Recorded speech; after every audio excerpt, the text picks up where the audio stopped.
Buenos días. Nosotros somos el grupo número 3 y esta es la presentación del reglamento de la ley del sistema de servicio civil del organismo legislativo, de acuerdo al acuerdo número 9/2007. Y para iniciar solo queremos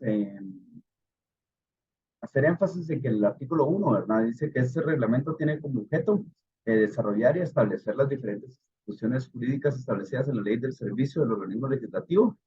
Y esto tiene como fin lograr una adecuada aplicación e interpretación para el desarrollo del servicio civil que asegure el buen desempeño y estabilidad de los trabajadores en este organismo del Estado. Entonces, esta es prácticamente como el preámbulo de qué y el objeto de la ley y vamos a ver cuál es su especialidad como tal. Entonces, ¿cuál es la especialidad? Según el artículo 2 de este reglamento, en su calidad de norma especializada. ¿Y por qué norma especializada? Porque aquí es donde se delimitan, ¿verdad? Y se establecen todos los criterios, todos los mecanismos que deberán observarse en los procesos de talento y la gestión humana. Como ustedes pueden ver, dicen los procesos de reclutamiento, de selección, de nombramiento, cuando inicia y terminan los contratos, así como también la planeación, organización, desarrollo y formación del personal, la capacitación del mismo, porque ellos tienen la escuela judicial, ¿verdad? Y también como el control y la evaluación de todos los trabajadores que se integren en el servicio civil del organismo del Estado. Eso está enunciado en el artículo 2. Ahora bien, teniendo en cuenta esto, lo que el reglamento de la ley del sistema de servicio civil del organismo legislativo pretende es prácticamente tener un lineamiento de cómo va a ser la gestión. Aquí está, como ustedes pueden ver, eh, se ven cómo se van a establecer las relaciones laborales. Y está bien establecido en el artículo 4 cuáles son los tipos de personal, ¿verdad? Hay personal permanente, hay personal de apoyo administrativo y hay personal de servicios técnicos. Entonces, por ahí empieza tipificando cuáles son los tipos de personas o de colaboradores que van a estar y cuáles son las funciones que ellos tienen dentro de la organización, en este caso dentro del organismo legislativo, ¿verdad? Entonces, hay garantías y principios, ¿verdad? Para la aplicación del reglamento que está en el artículo 3 y en el artículo 4 ya está el personal permanente. Y este está regulado por el artículo 4 de la ley, que es como el que está dentro de un renglón específico, ¿verdad? También está el de apoyo administrativo, que es el temporal de apoyo administrativo, dice, regulado en el artículo 6 de la ley. Estará sujeto a los criterios de contratación establecidos en los manuales correspondientes y deberá cumplir con la jornada ordinaria de trabajo y el marcaje respectivo. Y aquí nos sale un tema bien especial, ¿verdad? Que es el de los manuales correspondientes. El Estado tiene sus manuales administrativos, entonces hay manuales administrativos, hay manuales de puestos, hay manuales de evaluación de desempeño, existe el manual de salud y seguridad. Entonces, sí tiene el Estado establecidos para sus organismos los manuales y tienen que hacer una referencia a esos manuales y por eso es que la ley nos dirige ahí, ¿verdad? También están los servicios técnicos y profesionales y estos son personas individuales o jurídicas que sean contratadas para la prestación de servicios técnicos o profesionales o otra vez con la ley de contrataciones del Estado y su reglamento y el Código Civil según corresponde. Entonces, el reglamento nos hace referencia a diferentes leyes, ¿verdad? Y a diferentes normas en cual ya está de manera específica todos los lineamientos. Entonces, sí es importante que al momento de ver este tipo de cosas y cualquier gestor de talento humano que esté tratando la manera de entender cómo funciona, va a tener que tener un amplio conocimiento de las diferentes fuentes de normativas para hacer referencia, ¿verdad? Entonces sí funciona de esa manera. Entonces, eh, el artículo 7 ya nos dice, ¿verdad? ¿Cuáles son los informes a jefes de bloque? Existe una junta directiva, ¿verdad? Y aquí sí ya se ve, ¿verdad? Los detalles de las contrataciones realizadas en todos los renglones presupuestarios, los traslados, los acentos y los despidos, licencias, vacaciones, los montos erogados mensual del funcionamiento del servicio civil y otros relevantes en el bimestre. Estos son informes que tienen que dar, ¿verdad? En la junta directiva a jefes de bloque y es aquí donde es importante, ¿verdad? Eh, Estar bien consciente de que esas son las cosas que ellos tienen que hacer. Y los artículos que siguen eh, hablan de esto, ¿verdad? hablan de cuáles son los órganos del servicio civil, el artículo 8, los puestos de confianza, ¿verdad? Y teniendo en cuenta esto de los puestos de confianza, vamos a ver cómo es que está en el siguiente slide eh, establecido cada uno de esos puestos, ¿verdad? Esos puestos de confianza están en el artículo 9. Nosotros hicimos referencia también al artículo 19 en la clasificación de la carrera administrativa, pero creo que vamos a hablar un poquito más adelante de esto. Pero para tener un poquito de contexto, estas personas son las que tienen el poder dentro de la organización. Va desde el director general hacia los directores, luego va con los jefes y luego va con el personal operativo. Entonces, es aquí donde está bien limitados los niveles jerárquicos dentro del organismo, ¿verdad? Y vamos a ver cómo esto está descrito en el manual de puestos vigentes y los regulados en el artículo 5 de la ley. Entonces, esto también tenemos que ir al manual de puestos de la ley, donde se encuentra toda esta información. Y aquí es donde vamos haciendo referencia a los manuales administrativos y cómo esto va teniendo como que se va armando todo, ¿verdad? Entonces, teniendo eso en cuenta, aquí se dan los requisitos específicos en los manuales, las asignaciones, las atribuciones en el artículo 10 y 11, los derechos de los trabajadores, eh, las jornadas de trabajo, ¿verdad? Quiénes se van a reportar, quiénes van a marcar, a quién se le tienen que marcar y cuáles son las responsabilidades y atribuciones de cada uno. El artículo 13 dice los mecanismos de verificación de la jornada de trabajo, el artículo 14 el de marcación y así sucesivamente hasta llegar a las vacaciones, ¿verdad? Por el artículo 15 habla de las vacaciones, los días de asueto, que era lo que estaba enunciado, y ahí se establecen incluso los días de Semana Santa, ¿verdad? Luego, es importante aquí en el artículo 17, antes de que lleguemos al 19, las funciones del director general, porque el director general, según el artículo 17, podrá autorizar licencias con o sin goce de salario hasta por 2 meses y enuncia los casos, ¿verdad? Entonces, la figura del director general, ahí lo ven, sonriendo, puede dar en caso de enfermedad grave al cónyuge, puede dar goces de salario, con o sin goce de salario a trabajadores que sean estudiantes universitarios, ¿verdad? Entonces, eso es parte del beneficio. Les dan tiempo para preparar su examen privado y sustentación de tesis y prácticas supervisadas en las diferentes carreras universitarias. Por supuesto, ¿verdad? Ellos tienen hasta 2 meses para hacerlo y tienen que notificar con 30 días de anticipación para que se lo hagan saber. Y así se van los incisos. Hay uno en caso de fallecimiento, en caso de matrimonio, la licencia de goce de salario con tiempo necesario para asistencias médicas del IX, por ejemplo, y el caso de que se le hagan citas a corte y cuestiones así en el inciso F, ¿verdad? Entonces, es por eso que es importante ver cómo es que está esto los niveles jerárquicos dentro de la organización, porque aquí también hay licencias autorizadas por la junta directiva, ¿verdad? Y ahí es donde viene el papel de los directores, ¿verdad? Eh, aquí miran cómo se pueden autorizar salarios y por motivos de enfermedad, para desempeñar cargos de elección popular, según los incisos, y así sucesivamente, ¿verdad? Luego, sí se establece la diferencia entre la ruta de los puestos y cómo se va a manejar las diferentes funciones dentro, ¿verdad? Entonces, hay dos tipos de carreras. El artículo 19 nos habla de las carreras, de la clasificación de las carreras. Entonces, hay una carrera legislativa y hay una carrera administrativa. Entonces, dice que la carrera legislativa en el inciso A del artículo 19 está integrada por los trabajadores permanentes que por naturaleza del organismo legislativo se encuentran desempeñando sus funciones técnico-parlamentarias en la junta directiva.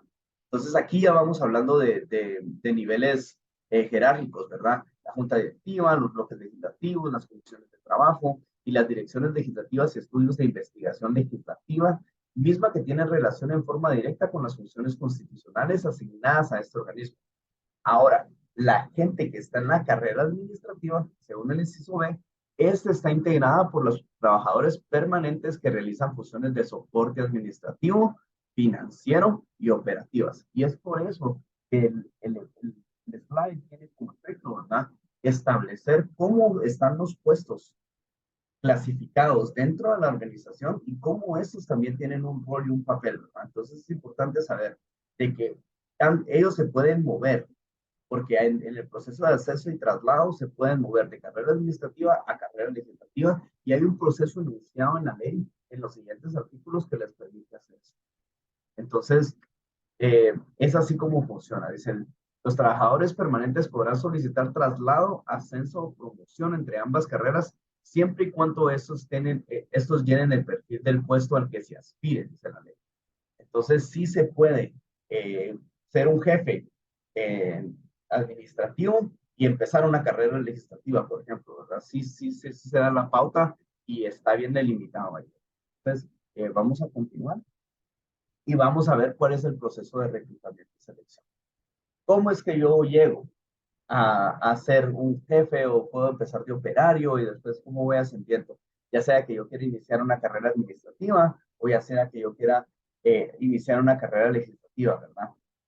Aquí se nos enuncia, ¿verdad? Cómo esta se hace como una convocatoria en el artículo 21 a concurso por oposición. Dice la Dirección de Recursos Humanos dentro del mes siguiente que escurra una vacante, dice, convocará a las personas interesadas a participar en la oposición interna o externa, dice, para ocupar plazas en los organismos legislativos, verificando para el efecto de los requisitos establecidos en el artículo 39 y 41 de la ley.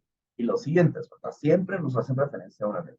Entonces, hay una ubicación organizacional y una función principal. Si ustedes van a la ley, ustedes van a poder ver en el reglamento ese tipo de cosas. Y el artículo 22 nos dice cuáles son los tipos de convocatoria. Entonces, sí, ¿verdad? Hay una convocatoria, perdón, interna, que es netamente de la gente que está dentro y ya está laborando dentro del organismo legislativo.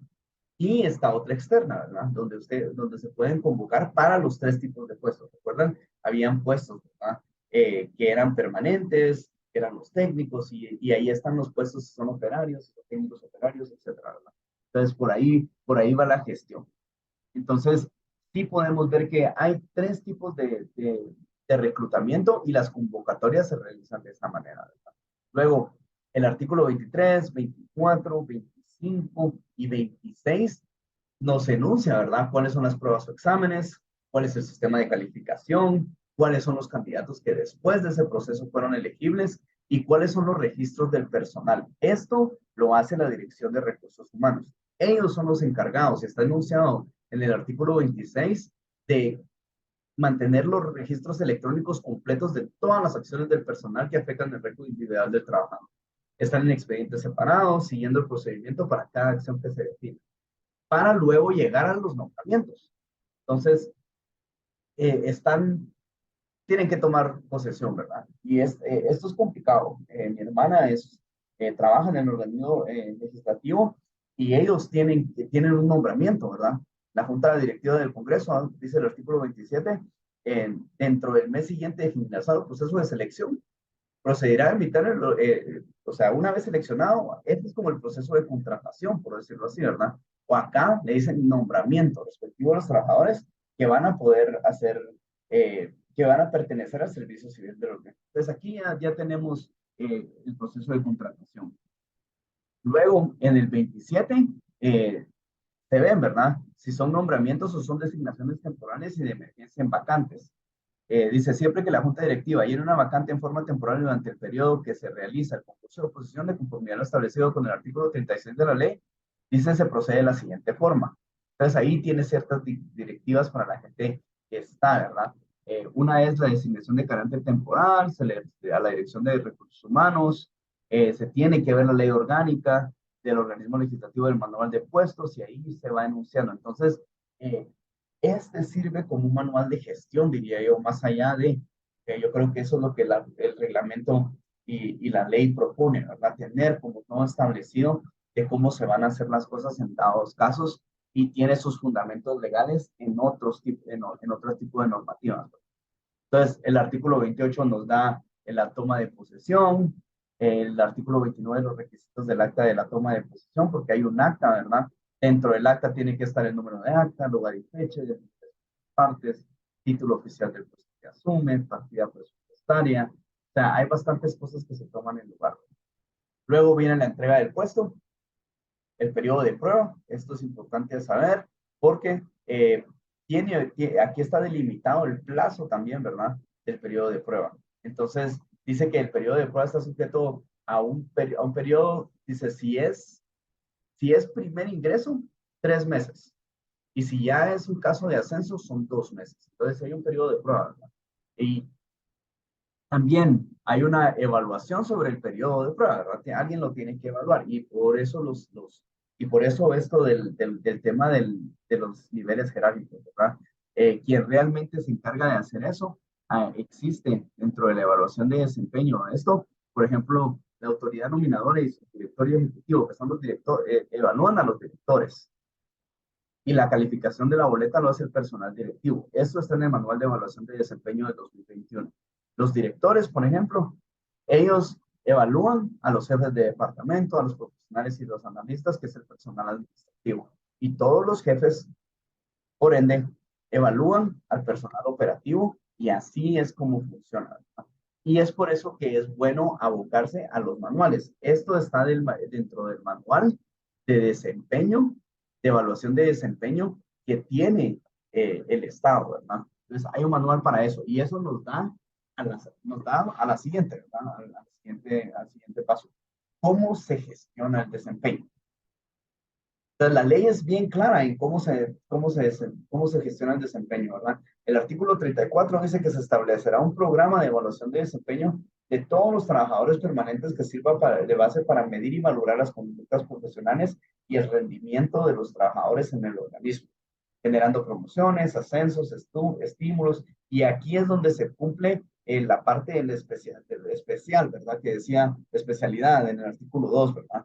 Y la aplicación de medidas disciplinarias de conformidad a lo regulado con la ley.